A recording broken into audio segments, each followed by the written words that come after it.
Hello, my name's Tim Colson. I'm co-host of the Science of the Times podcast, and a little bit of science news for you. So in many of the newspapers, including the Financial Times, there's reports about new funding initiatives from government and non-governmental societies. So, for example, relatively recently, the Department for Science, Innovation and Technology announced some new funding.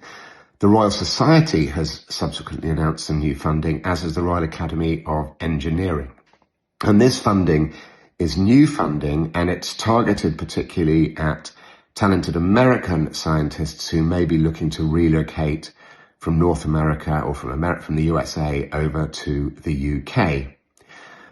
The reason for this is that there's a considerable amount of anxiety and lack of clarity on what's going to happen to science funding in the US. The major funding bodies are the National Institute of Health and the National Science Foundation have had their budgets frozen, or sometimes cut, and this means that grants that go to researchers have also been frozen or have not been awarded. And it's unclear what the future holds, as there is a continual push to supposedly increase efficiency in US governments. And that means that many scientists who rely on those sources of funding are unable to do the research that they want.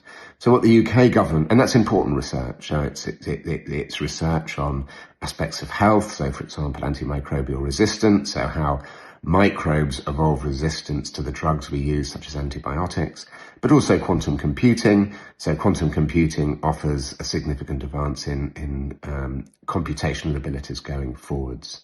And so what the UK government has done is it's seen an opportunity, along with the Royal Society and the Royal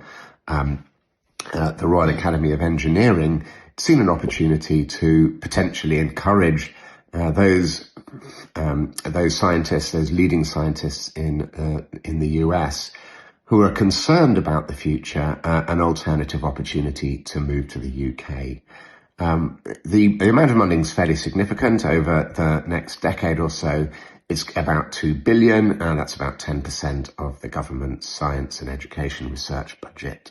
So I thought that was interesting news. It's uncertainty in science funding, puts a lot of alarm in academics and researchers across the board. So hopefully this initiative provides a little bit of stability for those people who are thinking about moving across from the US.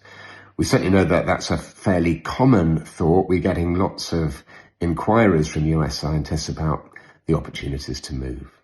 Thank you.